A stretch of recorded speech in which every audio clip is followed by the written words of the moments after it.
5 days plus of only film. That was Watching a little bit of Peter McKinnon this morning. Just got back from a trip to Greenville. Had to grab some books while we were in the area. We were getting a birthday present for my father-in-law from the church, and now I'm running to get some coffee and a couple of donuts maybe for the kids back home.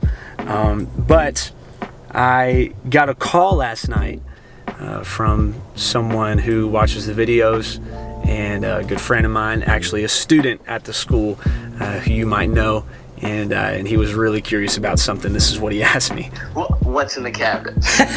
So with that in mind, I figured I would make a video and go ahead and show you guys what is in those cabinets that I keep closed and nobody really goes in there and messes with. One person actually guessed it in the comments, what was in the top cabinets at least, not what was in the bottom one that's on the opposite side of the office, but we're gonna show you that one as well. Thank you so much.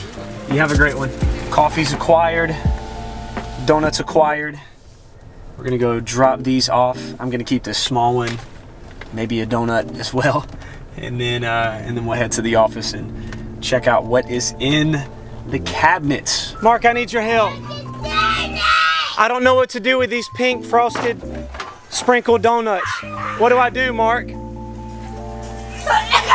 Okay, I got a comment on a reel this morning, one that I guess I had scheduled to post today with me, Brianna, and Mark at Pelican Snowballs, and somebody was trying to tell me how to train my kid to just be polite and everything.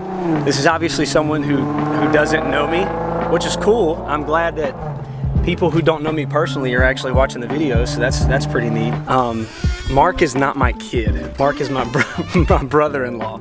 So I don't have any kids. Brianna and I don't have any kids yet. So I thought that was funny. I read that comment and just thought it was hilarious. Thank you for the, tip nonetheless. But yes, he's not my kid.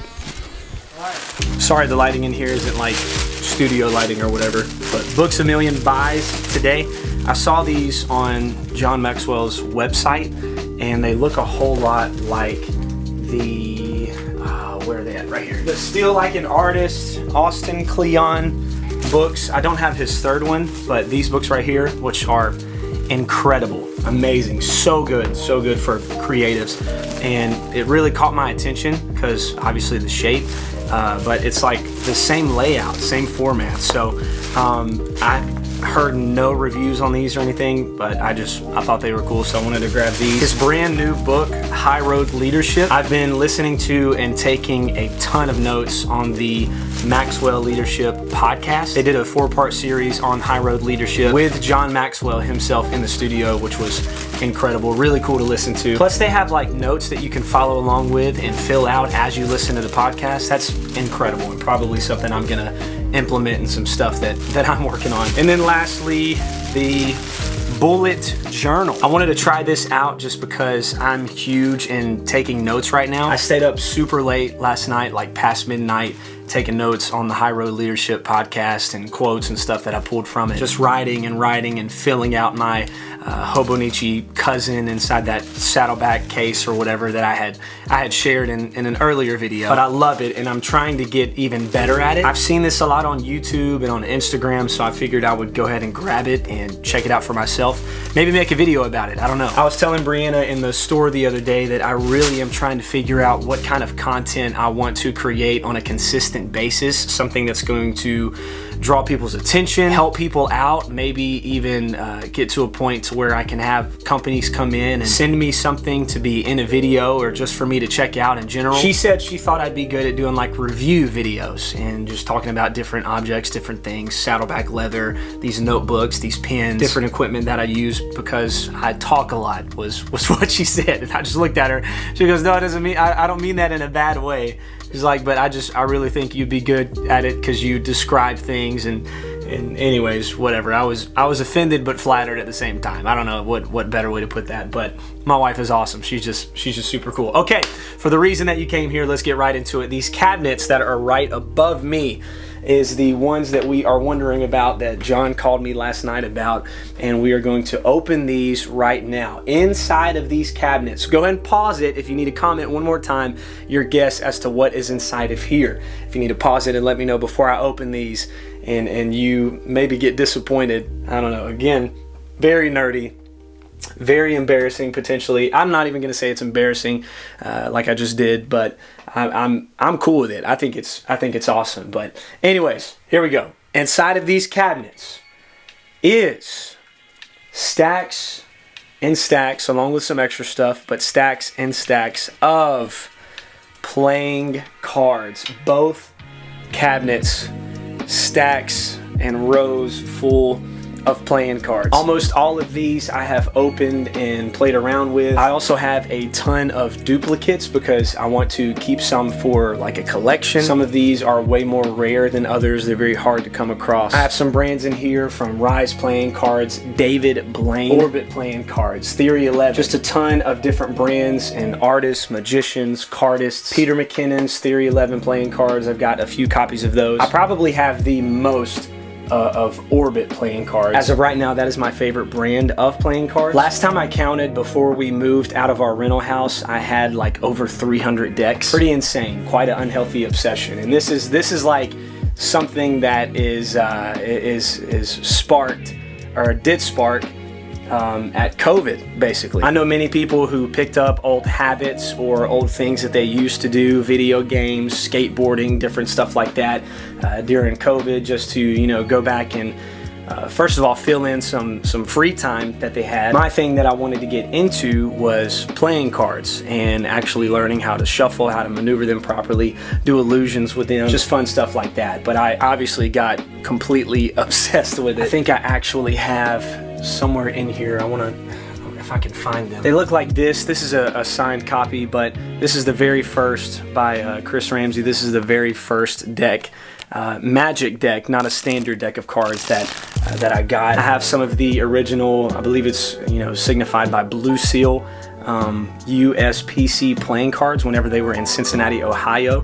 These things feel amazing. They were already opened, but they're very, very hard to come across now. I have a couple of decks that are signed by David Blaine, a couple of decks that are signed by Chris Orbit Brown with Orbit playing cards. My favorite deck out of all of them is the 4th edition Orbit playing cards. I love these things. Also love the Tally Ho and Orbit collaboration. They're super sweet. Up top, I've got some empty notebooks and boxes that came with like the tools that I got for my camera, Peter McKinnon tools. Everything on this left side is pretty much filled up. Everything on this right side, some of it's memories, but most of it, again, is just empty notebooks that I could potentially use. Let me go ahead and throw this one up there too. Actually, I'm gonna leave this one down so I can look through it and go ahead and check it out. And then on this side, in this bottom box that is up here, I have a few illusions, stuff that is small, light, can fit in your pocket, and you can do anywhere. You can use it for like street magic or whatever. And then in the top box, I have a bunch of extra cards just to help out with like sleight of hand or anything like that. To the left of that, of course, we got the Stormtrooper head Lego, because all these cards are not nerdy enough, so we have to have a Lego Star Wars head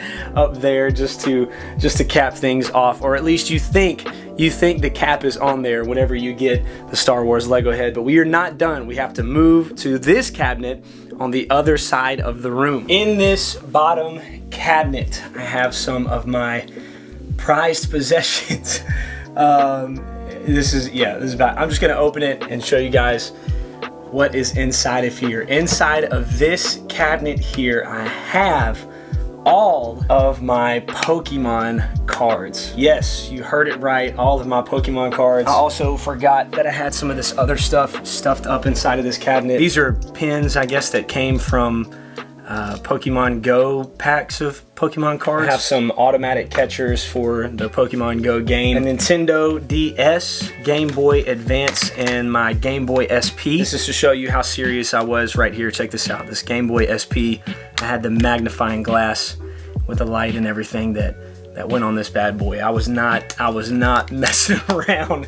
Whenever I was growing up, I was gonna catch those dudes. I was gonna catch as many Pikachus as I possibly could. I have a ton of cards in here. I don't even know how many I have. I'm just gonna pull out this smaller binder right here. I guess these are the ones from that 25th anniversary. I put all of these in the same binder. And then in this one is where I keep some of the nicer ones. These are pretty insane. I have these three here. Charmander, Pikachu, Machop, Riolu, who goes into Lucario, which is my personal favorite one. A couple of Lapras VMAX cards, Eevee and its evolutions. In these bigger binders, I actually have them like labeled A to Z, and everything is in order from the cards that I've opened. I haven't like gone through all the A's and alphabetically organized all of those, like everything in the A section is in order. I haven't done all that, but anything that starts with an A is in that group, and B, and so on and so forth. It's bad.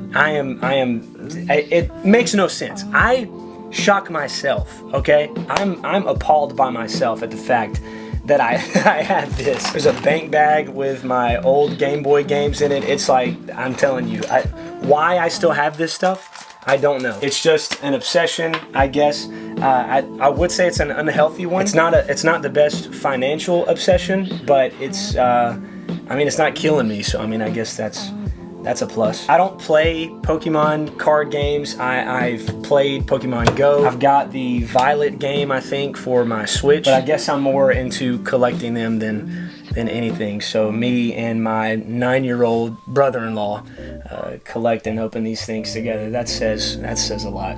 Good grief. Yeah, I think that's enough for the day, since I have exposed myself enough and you guys have seen what I keep in these cabinets and the nerdiest parts of my life, with the exception that I play Fortnite. But that's okay. I'm gonna end it here because at this point I'm just embarrassed to say all this stuff out loud. I may or may not have a gaming channel, which I'll be uploading stuff to soon. I'm gonna stop. I'm gonna stop here. All right. Thank you for watching. I'll catch you in the next one. There's somebody who's been commenting as well, asking for like a look through of my notebook. I don't have it with me, my notebook and the pens that I use and all that kind of stuff. Maybe this is the beginning of the review channel. I don't know. I'm kind of spazzing out right now. I'm running out of breath because of how embarrassed I am. I'm gonna go read my books and write my journal and play my video games and play with cards. I'll see you in the next one. Peace.